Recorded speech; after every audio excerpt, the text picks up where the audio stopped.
Paging Daddy Pat, are you watching?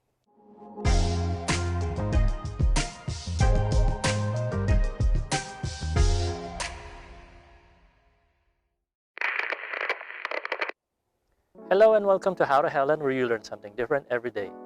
In this episode, I just want to share a quick story about me and why I think I became obsessed with cars.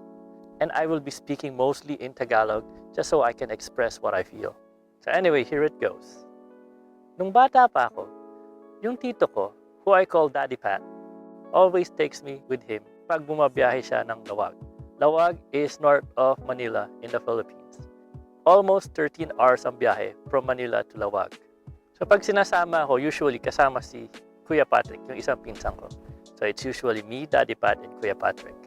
Tapos, ang hindi ko makakalimutan, tuwing babiyahe kami, dadalhin namin is one of the three cars. A Chevy Nova, a Chevy Camaro, or a Ford Mustang. And yung Chevy Camaro ni Daddy Pat is convertible. Imagine, babiyahe ka from Manila to Lawag and naka-convertible kayo, a Chevy Camaro. Cool, di ba? It was a very surreal experience. Wala nang ibang mas cool na tao sa inyo. And nung time na yon, hindi pa masyado mainit, so optional pa ang aircon. So, you can put the convertible down and have the sun over you while you're driving. Then, yung Chevy Nova, it's an American car. So, sobrang laki niya na kahit 5 kaming magpipinsan inside, sobrang luwag. And I can even lie down on the rear windshield and sleep there. Ganun siya kalaki.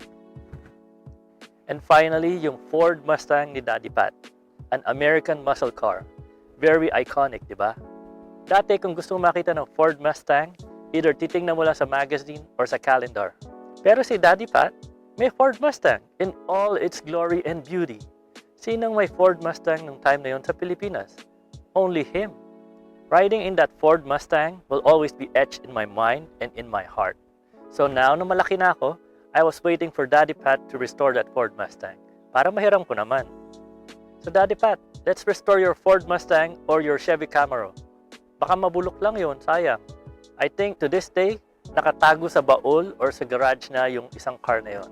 And right now is a good time to restore that car. Especially with the pandemic, everyone's looking for something to do.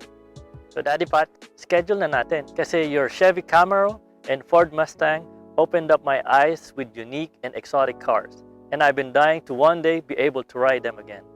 So iniisip ko nga ano bang pwede kong gawin to convince Daddy Pat to restore his Mustang soon?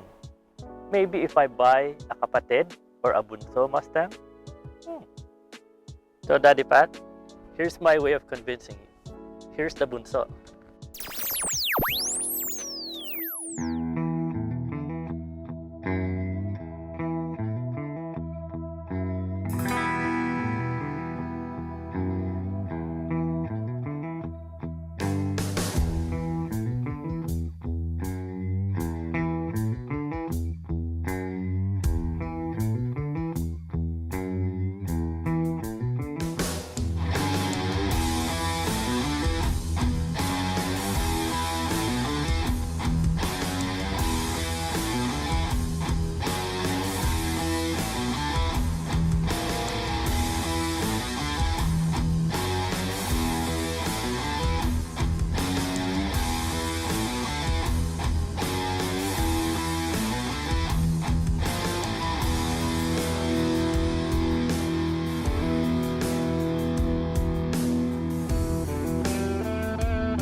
So that is the quick story of how I believe cars became part of my life.